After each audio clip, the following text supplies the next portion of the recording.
The Curse of 60 Million Murdered Americans. This was written by Mario V. Melendez on September 14, 2018. Here goes.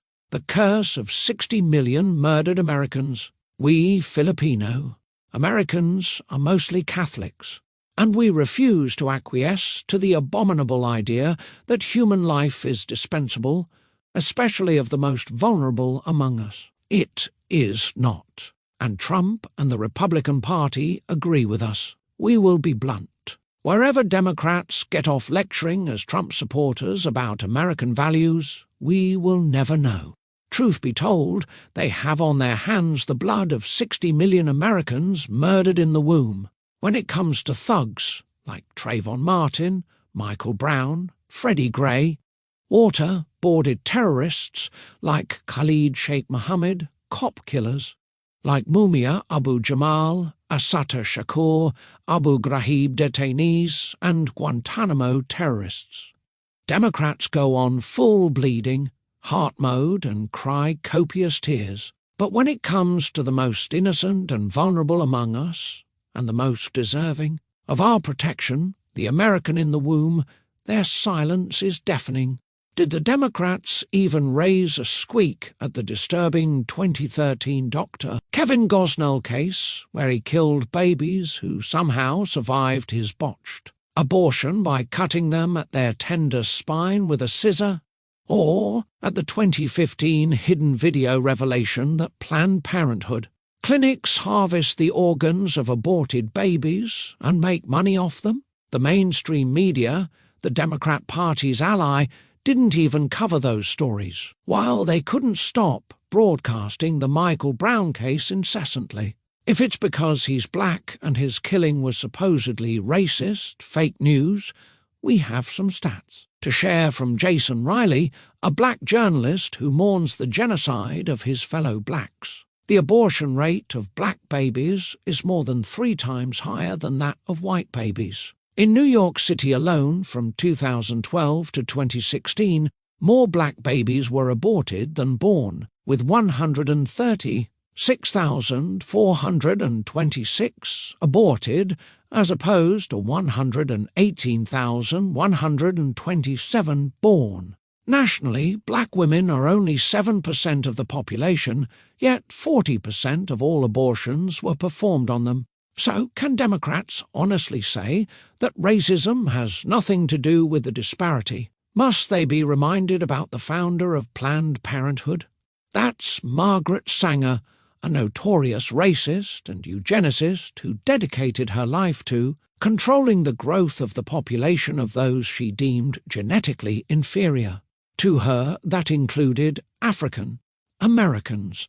So in 1929, she put up an abortion clinic in Harlem, the black section of New York City. She would later put up the Negro Project, the forerunner of Planned Parenthood, cynically enlisting unwitting black political and religious leaders to promote her racist design against their own race. In Sanger's own words, quote, "We do not want word to go out that we want to exterminate the Negro population, and the minister is the man who can straighten out that idea if it ever occurs to any of their more rebellious members," unquote.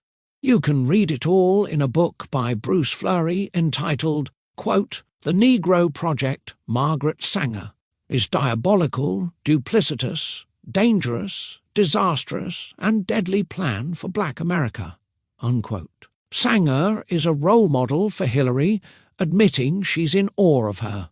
Equally effusive is Obama, describing Planned Parenthood's work as extraordinary, remarkable work, and a great, great job. That's only to be expected from a woman who famously said the unborn person doesn't have constitutional rights, and a man after whom the word Obamacide was coined in honor of a cause he championed. As an Illinois state senator, that is, starving to death a baby who survived a botched abortion. Even by their own depraved thinking, that's no longer just a blob of tissues, but a live human being out of the mother's womb. Obamacide is in fact 2 crimes, a murder after a frustrated murder. Obviously, one of the believers in Obamacide is the aforementioned Dr. Kevin Gosnell. He just differs in the method to achieve the same goal quicker. Democrats are all up in arms against waterboarding because of the pain the terrorist endures, something he can easily end by cooperating with his interrogators. Yet with respect to the pain felt by the helpless baby in the womb as he or she is being barbarically dismembered, they're deafeningly silent. The latest science on fetal pain shows that a 20-week-old fetus is already able to feel and process pain. That's precisely why, in the unfortunate event that the unborn undergoes surgery in utero, he or she is anesthetized. Based on that, the Republicans in Congress introduced the Pain-Capable Unborn Child Protection Act in 2013, which outlaws most abortions after the 20th week of pregnancy. While it passed in the lower house, it lacks the 60 Senate votes necessary to pass it, since the Democrats are against it.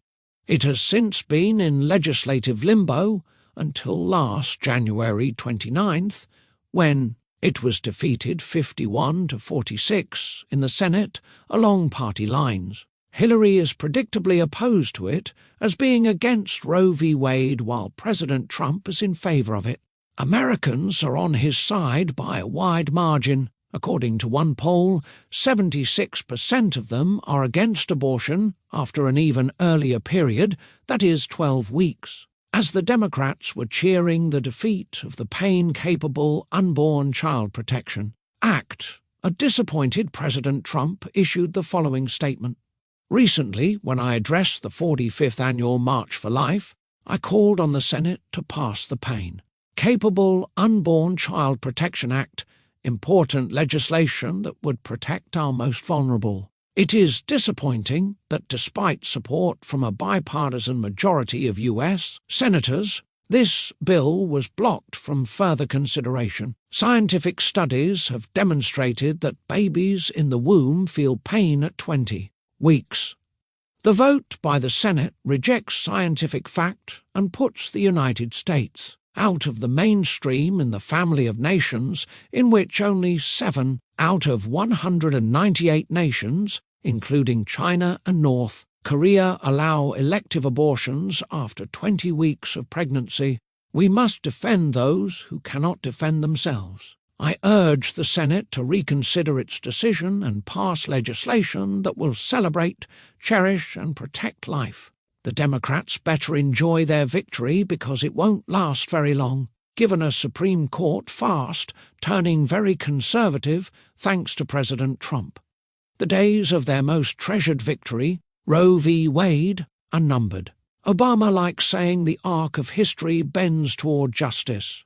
Quote, unquote. What he doesn't say is that it's his own Democrat Party that's responsible for the worst of those historic injustices, that is, slavery, Jim Crow laws, segregation, and abortion. So, just as justice bent in the past toward justice for African Americans, so too it will someday for unborn Americans. Abortion will prove to be another issue about which the Democrat Party is on the wrong side of history, like it was with slavery and segregation. They fought a civil war to defend the first, then filibustered in Congress to defend the second, then later airbrushed both from their past. Just as more and more Americans of the past were repulsed by slavery, and then by Jim Crow laws, and then by segregation, more and more Americans of today are and will be repulsed by abortion. Someday, this will be another skeleton in the Democrats' already cluttered closet that they'll deal with by historical revisionism again, with the help of academia and the mainstream media yet again. Abortion is a fundamental disagreement we have with the Democrat Party, which, by the way, also seems to enjoy mocking Christianity in general and Catholicism in particular. That's probably why, among the 18% Asian American supporters of Trump, we Filipinos are the most numerous at 27%. Democrats like saying that Trump is immoral, to which we say, look who's talking. We'll leave it to the conscience of our fellow Filipino-American Catholics who choose to side with the political party which says that the baby in the womb is just a blob of tissues and therefore dispensable. That kind of thinking is for us an abomination, especially as it is designed only to get votes. Sorry, but we have certain moral convictions that are non-negotiable, and if Hillary, who's been ethically challenged all her political life, calls us deplorable and irredeemable for that, so be it. That's the end of the essay of Mario V. Melendez, written on September 14th, 2018. It's just one installment in a series of long-form posts on his Facebook page, entitled Why We Filipino Americans Refuse to Be Democrat, or WW Fart Be Dems. For short, a growing compilation of distinct reasons, 35 so far, why they should stay as far away as possible from the Democrat Party. To access it, please scan the QR code on screen.